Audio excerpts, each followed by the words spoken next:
భూగోళ శాస్త్రంలో సహజ వైపరీత్యాలు ఇంకా విపత్తుల గురించి తెలుసుకుందాం.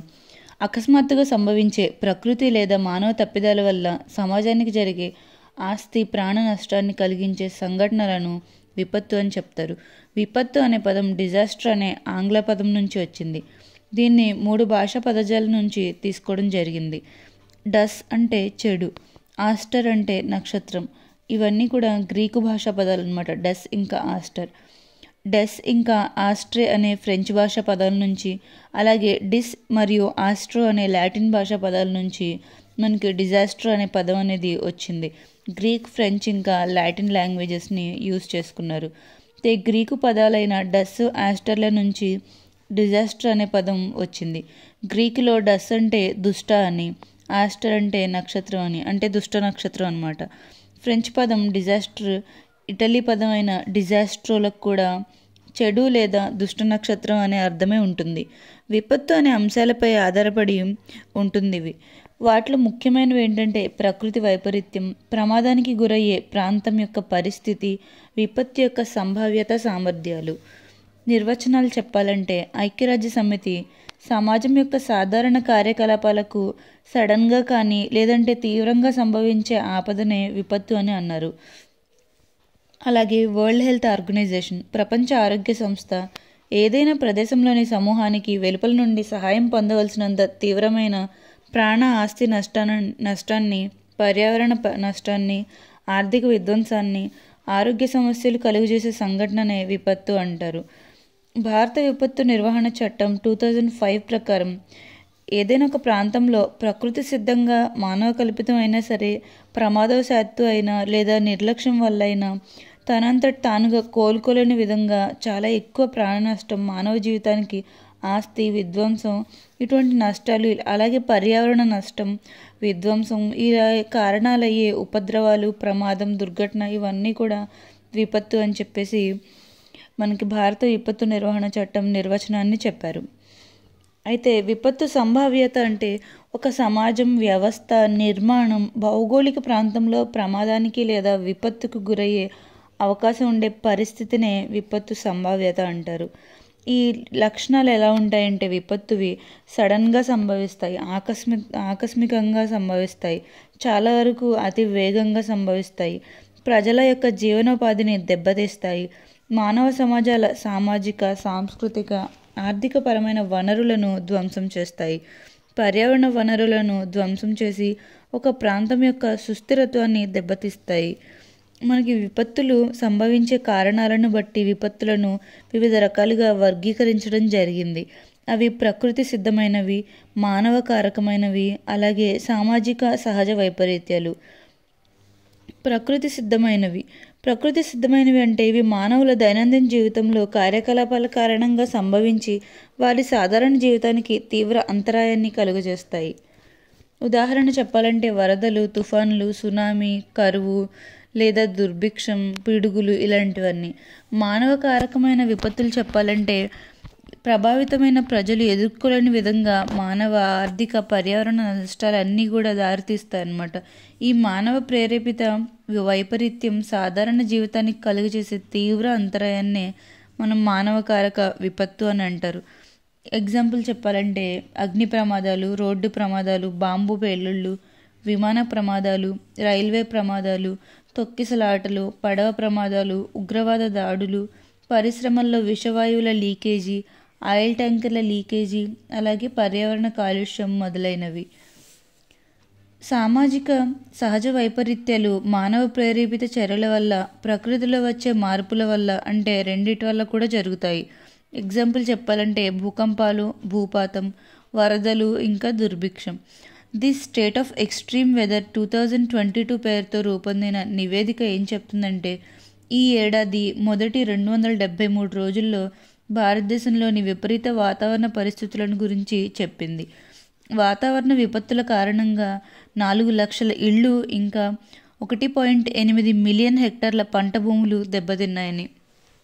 ఇళ్ళు 4 లక్షలు ఇంకా 1.8 మిలియన్ హెక్టార్ల పంట భూములు దెబ్బతిన్నాయి ఈ వాతావరణ విపత్తుల వల్ల. ప్రపంచవ్యాప్తంగా ఆమోదించిన ఇన్వెంటన్ విపత్తు సమాచార నిర్వహణ వ్యవస్థ ప్రకారం విపత్తుల వర్గీకరణ ఎలా జరిగిందంటే భౌగోళిక, శీతోష్ణ స్థితి విపత్తు, ఇంకా సహజ సామాజిక విపత్తు, పర్యావరణమైన విపత్తులు, ఈ విధంగా. ముందుగా భౌగోళిక విపత్తు చెప్పాలంటే ఇవి భూనిర్మితిలో సంభవించే మార్పుల వల్ల సంభవిస్తాయి. ఎగ్జాంపుల్ భూకంపాలు, అగ్నిపర్వతాలు, సునామీలు, భూపాతాలు, ఇవన్నీ. శీతోష్ణ స్థితి విపత్తి అంటే ఇవి వాతావరణంలో సంభవించే మార్పుల వల్ల ఏర్పడతాయి. ఉదాహరణకు వరదలు, తుఫాన్లు, వేడిగాలులు, దుర్భిక్షం, పిడుగులు మొదలైనవి. సహజ సామాజిక విపత్తు అంటే ఇవి ప్రకృతిపరమైన, మానవ ప్రేరేపితపరమైన కారణాల వల్ల, అంటే రెండిటి వల్ల కూడా వస్తాయి. భూపాతాలు, వరదలు, భూకంపాలు లాంటివి. అలాగే పర్యావరణమైన విపత్తులు అంటే మనకి పర్యావరణ క్షీణత, ఎడారీకరణ, కీటకాల వ్యాప్తి, ఇలాంటివి అనమాట. అంటే పర్యావరణంలో మార్పుల వల్ల వస్తాయి. జీవ సంబంధ విపత్తులు ఇవి పర్యావరణంలో మార్పుల వల్ల, మానవుని నిర్లక్ష్యం వల్ల కూడా సంభవిస్తూ ఉంటాయి. అంటే ఆహారం కలుషితం అవ్వడం, అంటువ్యాధుల వ్యాప్తి, అలాగే పంటలకు పట్టే చీడపురుగుల వ్యాప్తి, అలాంటివి. ప్రాణాంతక వ్యాధులు ఇంకా వైరల్ వ్యాధులు అంటే కోవిడ్-19 లాంటివి అనమాట. కోవిడ్-19 కానివ్వండి, బ్యాక్టీరియా వ్యాధులు, శిలీంధ్రాలు, వాటి ద్వారా వచ్చే వ్యాధులు, కీటకాల దాడులు. అంటే 2019 ఇంకా 2020 మధ్య గుజరాత్, రాజస్థాన్, మహారాష్ట్ర, మధ్యప్రదేశ్, హర్యానా, ఉత్తరప్రదేశ్ రాష్ట్రాల్లో సంభవించిన మిడతల దండు దాడి, ఇలాంటివి అనమాట. ఇంకా ఇవి ఇరాన్, పాకిస్తాన్ నుండి భారతదేశంలోకి వచ్చాయన్నమాట. ఇంకా కొన్ని జంతువుల తొక్కిసలాటలు జరిగాయి. ఇలాంటివన్నీ కూడా ఏంటంటే ప్రాణాంతక వ్యాధులు. ఇవి కూడా ఒక రకమైన విపత్తుల కిందకే వస్తుంటాయి. అలాగే మానవ ప్రేరేపిత విపత్తులు అంటే మానవ తప్పిదాల వల్ల జరుగుతూ ఉంటాయి, లేదంటే మానవుల యొక్క నిర్లక్ష్యం వల్ల, స్వార్థపూరిత చర్యల వల్ల సంభవిస్తాయి. ఎగ్జాంపుల్ చెప్పాలంటే ఉగ్రవాద దాడులు కానివ్వండి, రోడ్డు ప్రమాదాలు, రైల్వే ప్రమాదాలు, విమాన ప్రమాదాలు, ఇవన్నీ కూడా మానవ ప్రేరేపిత విపత్తులు. 2020 మే 7న విశాఖలో వెంకటాపురంలోని ఎల్జీ వాలిమాస్లో జరిగిన గ్యాస్ లీక్ దుర్ఘటన అందరికీ గుర్తుండే ఉంటుంది. ఇది 1984లో భోపాల్లో యూనియన్ కార్బైడ్ కంపెనీలో జరిగిన మిథైల్ ఐసోసైనేట్ వాయువు విడుదల జరిగింది కదా, అలాంటివి కూడా. ఇవి కూడా మానవ ప్రేరేపిత విపత్తులు అనమాట. అంటే వాళ్ళ నిర్లక్ష్యం కావచ్చు, వాళ్ళ తప్పు వల్ల కావచ్చు, కానీ చాలా ప్రాణాలు పోయాయి, చాలానే ఎఫెక్ట్ అనేది మనకి పడిందనమాట దానివల్ల. అలాగే ప్రపంచవ్యాప్తంగా అత్యధిక విపత్తులకి గురవుతున్న ప్రాంతం దక్షిణాసియా. భారతదేశ భూభాగంలో 58% భూకంపాలు, 68% భూభాగం క్షామం, అలాగే 12% భూభాగంలో వరదలు, అలాగే 8% భూభాగంలో తుఫాన్లు, 15% భూభాగంలో భూపాతాలు సంభవిస్తూ ఉంటాయి. 1999లో విపత్తుల నిర్వహణపై జేసీ పంత ఆధ్వర్యంలో ఏర్పాటైన అత్యున్నతాధికార కమిటీ దేశవ్యాప్తంగా వివిధ ప్రాంతాల్లో పరిశోధించి 31 రకాల వైపరీత్యాలను గుర్తించి వీటిని 5 సబ్ గ్రూపులుగా విభజించింది. వీటికి 2004లో సునామీని చేర్చడంతో ప్రస్తుతం 32 రకాల వైపరీత్యాలు అనేవి ఉన్నాయన్నమాట. అయితే వైపరీత్యం ఆస్తి, ప్రాణ నష్టం కలిగించే శక్తి ఉన్న ప్రమాదకరమైన సహజ లేదా మానవ కార్యకలాప పరిస్థితినే వైపరీత్యము అంటారు. ఇంగ్లీష్లో చెప్పాలంటే హజార్డ్ అనమాట. హజార్డ్ అనే పదం ఫ్రెంచ్ పదం అయిన హసార్డ్ నుంచి వచ్చింది, HASARD నుంచి. ఇంకా అరబిక్ పదమైన అజ్జార్, AZZHAR అనమాట. ఈ అజ్జార్ నుంచి, ఈ 2 పదాల నుంచి మనకి హజార్డ్ అనే పదం అనేది వచ్చింది. HAZARD అనే పదం ఈ ఫ్రెంచ్ ఇంకా అరబిక్ వర్డ్స్ అయిన హసార్డ్ ఇంకా అజ్హార్ నుంచి గ్రహించబడింది. దుర్బలత్వం ఇంకా సామర్థ్యం అంటే ఏంటో చూద్దాం. ఏదైనా భౌగోళిక ప్రాంతం లేదా ఒక కమ్యూనిటీలో సంభవించే వైపరీత్యం వల్ల జరిగే తీవ్రత పెరిగితే ఆ ప్రాంత పరిస్థితుల పరిధిని దుర్బలత్వం అంటాము. సామర్థ్యం ఏదైనా కమ్యూనిటీ ప్రాంతంలో సంభవించిన వైపరీత్యం వల్ల, లేకపోతే నష్టపోయిన ఆస్తులు, వనరులు, జీవనోపాధిని పునరుద్ధరించుకోగల శక్తి ఇంకా నైపుణ్యాలనే ఆ కమ్యూనిటీ యొక్క సామర్థ్యం అంటారనమాట. అది ఏ కమ్యూనిటీ అయినా సరే, ప్రాంతం అయినా సరే, మనం తిరిగి వాటన్నిటిని కూడా పునరుద్ధరించుకోగలిగితేనే అటువంటి దాన్ని మనం సామర్థ్యం అంటాం అనమాట. మన కెపాసిటీ అన్నట్లు. కొన్ని రకాలైనటువంటి విపత్తుల గురించి చూద్దాం. నీరు మరియు వాతావరణ సంబంధిత విపత్తులు, వరదలు మరియు మురుగునీటి నిర్వహణ, తుఫాన్లు, టోర్నడోలు ఇంకా హరికేన్స్, వడగళ్ల వాన, కుంభవృష్టి, వేడుగాలులు ఇంకా చలిగాలులు, హిమ ప్రవాహం, కరువు, సముద్రపు క్రమక్షయం లేదా సముద్రపు కోత, ఉరుము మరియు పిడుగులు, సునామీ ఇవన్నీ కూడా నీరు ఇంకా వాతావరణ సంబంధిత విపత్తులు. అలాగే భౌగోళిక సంబంధిత విపత్తులు, కొండ చర్యలు మరియు బురద ప్రవాహం, భూకంపాలు, ఆనకట్టలు తెగడం, అగ్ని ప్రమాదాలు ఇవన్నీ భౌగోళిక సంబంధిత విపత్తులు. అలాగే రసాయన ఇంకా పారిశ్రామిక అణు సంబంధిత విపత్తులు, రసాయనిక మరియు పారిశ్రామిక విపత్తులు ఇంకా అణు విపత్తులు. ప్రమాద సంబంధిత విపత్తులు, వీటిలో అటవీ దహనాలు, నగరాల్లో అగ్ని ప్రమాదాలు, గనుల్లోకి వరదలు రావడం, చమురు తెట్టే, పెద్ద భవనాలు కూలడం, వరుసగా బాంబు పేలుళ్ళు, పండుగ సమయాల్లో జరిగే విపత్తులు అంటే దీపావళి అలాంటి పండుగల్లో కానీ, రీసెంట్గా దసరా పండుగలో కూడా ఒక విషాదం జరిగింది కదా, ఇలాంటి పండుగ సమయాల్లో జరిగే విపత్తులు, విద్యుత్ సంబంధిత ప్రమాదాలు, వైమానిక రోడ్లు మరియు రైలు ప్రమాదాలు, పడవలు బోర్లా పడడం, గ్రామంలో అగ్ని ప్రమాదాలు ఇలాంటివన్నీ కూడా ప్రమాద సంబంధిత విపత్తులు. అలాగే జీవ సంబంధిత విపత్తులు, జీవ సంబంధిత విపత్తులు మరియు అంటువ్యాధులు, కీటక దాడులు, పశు సంబంధిత అంటు రోగాలు, ఆహారం కలుషితం అవడం లేదా కలుషిత ఆహారం తినడం వంటివి. సంసిద్ధత అంటే ఏంటో చూద్దాం. ఒక సంరక్షణ ప్రక్రియ వైపరీత్యాల ప్రభావాన్ని సమర్థవంతంగా ఎదుర్కోవడానికి ఆ ఘటన జరగకముందే చేపట్టే కార్యకలాపాన్ని మనం సంసిద్ధత అంటాము. అలాగే నివారణ అంటే వైపరీత్యాలు సంభవించడానికి ముందే విపత్తు ప్రభావిత ప్రాంతాల్లో ఎటువంటి కార్యక్రమాలు చేపడతామో అవన్నీ కూడా నివారణ కిందకు వస్తాయి. అంటే వర్షాకాలానికి ముందే వరదలు సంభవించకుండా జలాశయాల్లో పూడికలు తొలగించుకోవాలి. అలాగే నది గట్లకు కరకట్టలు నిర్మించుకోవడం ఇలాంటివన్నీ కూడా మనకి నివారణ కిందకు వస్తాయి. ఉపశమనం అంటే విపత్తు లేదా తీవ్రమైన విపత్తు ప్రభావం తగ్గించడానికి కొన్ని రకాల చర్యలు చేస్తుంటారు కదా, ఉపశమన చర్యలు అంటాము. విపత్తుకు ముందు, విపత్తు సమయంలో లేదా విపత్తు తర్వాత కూడా ఇవి చేయొచ్చు అన్నమాట. అంతేకాకుండా ఈ నలుగురు ఇతర ప్రభుత్వ శాఖల కార్యదర్శులు సభ్యులుగా ఉంటారన్నమాట ఈ విపత్తుకు సంబంధించినవన్నీ చూసుకోవడానికి. ఈ సహాయక చర్యల కోసం సహాయక కమిషనర్ కూడా నియమించబడి ఉంటారు.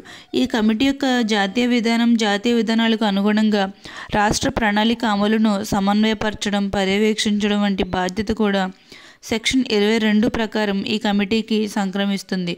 ఇలా ఎటువంటి విపత్తులైనా సరే ఎదుర్కోవడానికి ఈ కమిటీ ఎల్లప్పుడూ రెడీగా ఉంటుందన్నమాట, ముందస్తు సమాచారంతో. ఈ విపత్తు సమయంలో, విపత్తు అనంతరం ఇరుగు పొరుగు వారు లేదా కమ్యూనిటీ ప్రజలే ముందు స్పందిస్తారు.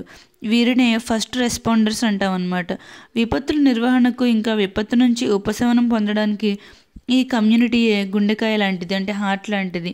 విపత్తుల్లో మొట్టమొదటి స్పందించేది సమాజమే. అయితే ప్రపంచంలో మొదటి విపత్తు ఎప్పుడు జరిగిందంటే క్రీస్తుపూర్వం 430లో ఏథెన్స్లో టైఫస్ అనే వ్యాధితో సంభవించినట్లు చారిత్రక ఆధారాలు ఉన్నాయి. ఇప్పటి వరకు అత్యధిక సంఖ్యలో ప్రాణ నష్టం జరిగిన విపత్తు 1556లో చైనాలో వచ్చిన భూకంపం. చైనాలోని షాంగ్జీ ప్రావిన్స్లో ఈ భూకంపం వచ్చింది. సుమారుగా 8,30,000 మంది ప్రాణాలు కోల్పోయారు. చాలా ఎక్కువ అన్నమాట.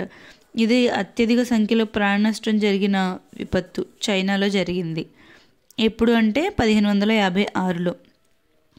ఎత్తైన పర్వత శ్రేణులు, విశాలమైన ద్వీపకల్ప పీఠభూమి, వేల కిలోమీటర్లు ప్రవహించే జీవనది వ్యవస్థ, సువిశాలమైన సముద్ర తీరరేఖ వల్ల భారత్లో విపత్తులు కూడా సంభవిస్తూనే ఉంటాయి. బట్ ప్రపంచంలో ఎక్కువ సంఖ్యలో విపత్తులు సంభవించిన దేశాల్లో అమెరికా మొదటి స్థానంలో ఉంటే ఆ తర్వాత వరుసగా చైనా, ఇండియా, ఫిలిప్పైన్, ఇండోనేషియాలు ఉన్నాయన్నమాట.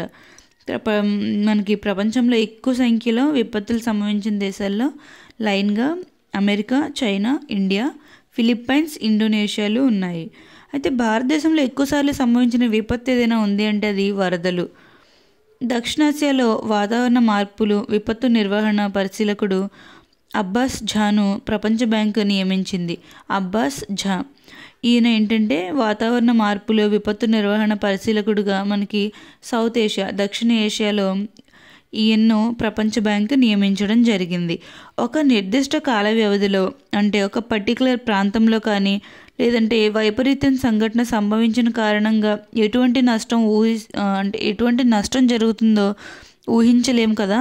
బట్ దాన్ని అంచనా వేయడం, అటువంటి స్థితిని ఏంటంటే విపత్కర స్థితి అంటాం అన్నమాట. ఒక పర్టికులర్ టైం పీరియడ్లో ఏదైతే మనకి ఏదైనా ప్రాంతంలో ఏదైతే సంఘటన జరిగిందో లేదంటే జరిగిన యొక్క కారణం కానీ అది ఊహించని విధంగా జరుగుతాయి. ఏదైనా సరే విపత్తులు అనేవి సడన్గా జరుగుతాయి. అటువంటి స్థితిని ఏంటంటే మనం విపత్కర స్థితి అంటాం అన్నమాట.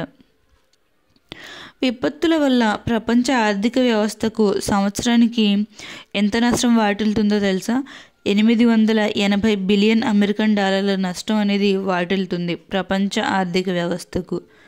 దక్షిణ ఆసియాలో విపత్తు పీడిత దేశాల్లో అధిక జనాభా కారణంగా భారతదేశం, బంగ్లాదేశ్లు ఎక్కువగా విపత్తులకు గురవుతున్నాయి. ప్రతి ఏటా అక్టోబర్ 13న అంతర్జాతీయ విపత్తు కుదింపు దినోత్సవంగా జరుపుకుంటూ ఉంటారు. అక్టోబర్ 13న ఏంటిది దినోత్సవం? విపత్తు కుదింపు దినోత్సవం అన్నమాట. అయితే భారతదేశంలో మనకి ప్రతి ఏటా అక్టోబర్ 29న జాతీయ విపత్తు నిర్వహణ దినోత్సవాన్ని జరుపుకుంటూ ఉంటారు. జాతీయ విపత్తు నిర్వహణ అంటే మనకి ఈ జాతీయ విపత్తు నిర్వహణ సంస్థ ఆధ్వర్యంలో భారత్ తొలి డిజాస్టర్ మేనేజ్మెంట్ కాంగ్రెస్ అనేది 2006 నవంబర్ 29 ఇంకా 30 తేదీల్లో న్యూఢిల్లీలోని విజ్ఞాన్ భవన్లో జరిగింది. దీనిని అప్పటి ప్రధాని మన్మోహన్ సింగ్ ప్రారంభించడం జరిగింది. రెండవ India disaster management Congress 2009 November 4 నుంచి 6వ తేదీల్లో న్యూఢిల్లీలోని విజ్ఞాన్ భవన్లోనే జరిగింది. వైపరీత్య దుర్బలత్వ ముప్పు అంచనా అట్లాస్ను రూపొందించిన మొదటి హిమాలయ రాష్ట్రం లేదా కేంద్రపాలిత ప్రాంతం హిమాచల్ ప్రదేశ్. ఇంకా కొన్ని రకాలైనటువంటి ప్రపంచ విపత్తు నిర్వహణ సదస్సులు కూడా జరిగాయి. వాటిలో కొన్ని ముఖ్యమైనవి ఏంటంటే సెండాయ్ ఫ్రేమ్వర్క్ను అమలు చేసిన మొట్టమొదటి రాష్ట్రం అస్సోం. సెండాయ్ అంటే ఈ సెండాయ్ ఫ్రేమ్వర్క్ నాయకత్వంలోని భారత ప్రభుత్వం 2016 జూన్ 1న జాతీయ విపత్తు నిర్వహణ ప్రణాళికను విడుదల చేసింది. అలాగే ప్రపంచ ముప్పు నివేదిక 2020ని United Nations University Institute for Environment and Human Security, ఇది జర్మనీకి చెందిన బుండెస్ ఎంటివిక్లింగ్ హిస్ట్, ఈయన జర్మనీలోని యూనివర్సిటీ ఆఫ్ స్టట్గార్ట్ సంయుక్తగా విడుదల చేసిందనమాట. ప్రపంచ ముప్పు నివేదిక అంటే వరల్డ్ రిస్క్ రిపోర్ట్ అనేది 2020 ప్రకారం ప్రపంచవ్యాప్తంగా ముప్పులో ఎన్ని దేశాలు ఉన్నాయో చెప్పింది. ఎన్ని దేశాలు ఉన్నాయంటే 181 దేశాలు ప్రపంచవ్యాప్తంగా విపత్తు ముప్పులో ఉన్నాయని ఈ మనకి వరల్డ్ రిస్క్ రిపోర్ట్ అనేది చెప్పడం జరిగింది. ఎప్పుడు అంటే 2020లో. ఈ నివేదిక ప్రకారం అత్యధిక ముప్పు కలిగిన దేశం వాన్వాటు అన్నమాట. ఈ దేశం పేరు వాన్వాటు. ఇంకా దక్షిణ పసిఫిక్ సముద్రంలో 2వ స్థానంలో టోంగా దేశం ఉంది. 3వ స్థానంలో డొమినికా దేశాలు ఉన్నాయి. డొమినికా. అయితే ఈ నివేదిక ప్రకారం అత్యల్ప ముప్పు కలిగిన దేశం మాత్రం ఖతార్. ఖతార్ అనే దేశానికి కొంచెం తక్కువ ముప్పు అనమాట, అత్యల్ప ముప్పు కలిగిన దేశంగా చెప్పడం జరిగింది. ఈ 151 దేశాల్లో భారతదేశం యొక్క స్థానం 89. దక్షిణేషియా దేశాల్లో మొత్తంలో చూసుకుంటే భారతదేశం 4వ స్థానంలో ఉంది. కేవలం దక్షిణాసియా దేశాల్లో చూసుకుంటే 4వ స్థానంలో ఉంది భారతదేశం ఈ ముప్పు దేశాల్లో. బట్ మొత్తం వరల్డ్ వైడ్గా చూసుకుంటే మాత్రం 89వ స్థానం. అయితే ప్రపంచ ముప్పు నివేదిక, ఈ నివేదిక 2022 సెప్టెంబర్లో విడుదల చేశారు. ప్రపంచవ్యాప్తంగా ఫిలిప్పైన్ మొదటి స్థానంలో ఉందన్నమాట ఈ ప్రపంచ ముప్పు నివేదిక ప్రకారం. అలాగే గ్లోబల్ రిస్క్ రిపోర్ట్లో మనకి ఏంటంటే వరల్డ్ ఎకనామిక్ ఫోరం విడుదల చేస్తుంది. ఇందులో ఏంటంటే 2020లో 168వ స్థానం నుంచి 2021లో 177వ స్థానానికి, ఇంకా 2022లో పర్యావరణ ఆరోగ్యం, పర్యావరణ వ్యవస్థ, జీవశక్తిని కాపాడడం, ఇంకా వాతావరణ మార్పులను తగ్గించడం, ఇటువంటి రంగాల్లో అత్యంత అధ్వాన్నంగా పనిచేస్తున్న దేశాల్లో ఒకటిగా భారత్ ర్యాంక్ చేసింది. అంటే పర్యావరణ పనితీరు సూచిక 2022లో 180 దేశాల్లో భారతదేశాన్ని చాలా చివరి స్థానంలో పెట్టేసింది అనమాట. అంటే అట్టడుగు స్థానంలో ఉంచింది. ఇంకా ముఖ్యంగా రీజన్స్ ఏంటంటే COVID-19 యొక్క ఎఫెక్ట్ కావచ్చు, లేదా గ్లోబల్ ఎకనామికల్ అవుట్లుక్ కావచ్చు. అంటే ఈ నివేదిక ఆర్థిక, పర్యావరణ, భౌగోళిక, సామాజిక, సాంకేతికత ఈ 5 వర్గాల్లోనూ నష్టాలను కూడా ఇది పరిశీలించడం జరిగింది. అందుకని చివరిలో పెట్టిందనమాట మన ఇండియాని. ఇంకా పర్యావరణ ప్రమాదాలు, భౌగోళిక, రాజకీయ, సాంకేతిక ప్రమాదాలు, అంతర్జాతీయ ప్రమాదాలు, ఇవన్నీ కూడా దృష్టిలో పెట్టుకొని అంటే భారతదేశంలో విపత్తు నిర్వహణ ఎట్లా ఉంటుందంటే, బ్రిటిష్ పాలనలో విపత్తుల వల్ల వచ్చే అత్యవసర పరిస్థితులను ఎదుర్కోవడానికి పునరావాస విభాగాలు అనేవి ఏర్పాటు చేసేవాళ్ళు అప్పట్లో. అయితే స్వాతంత్రం తర్వాత విపత్తుల నిర్వహణ బాధ్యత ప్రతి రాష్ట్రంలో ఉండే రిలీఫ్ కమిషనర్లు చూసుకోవాలన్నమాట. రిలీఫ్ కమిషనర్స్ని అపాయింట్ చేసి వాళ్ళే చూసుకోవాలన్నట్లు. వీళ్ళ కింద ఒక కమిటీ కూడా ఉంటుంది. అయితే ఇవి సెంట్రల్ రిలీఫ్ కమిషనర్ కింద విధులు నిర్వర్తించేవాళ్ళు. సెంట్రల్ రిలీఫ్ కమిషనర్ అన్నమాట. అతని కింద వీళ్ళు విధులు అనేవి నిర్వహించేవారు. ప్రతి పంచవర్ష ప్రణాళికలో వరద విపత్తులను, సాగునీటి పారుదల, ఆయకట్టు అభివృద్ధి, వరద నియంత్రణ కింద ఇవన్నీ కూడా ప్రస్తావించేవారు. విపత్తు నిర్వహణ వ్యవస్థలు రిలీఫ్ డిపార్ట్మెంట్ల కింద పనిచేస్తుండేవి. 1990లో కేంద్ర వ్యవసాయ మంత్రిత్వ శాఖ విపత్తు నిర్వహణ సెల్ను ఏర్పాటు చేయడంతో ఒక శాశ్వత వ్యవస్థాగతమైన ఏర్పాటు స్టార్ట్ అయింది.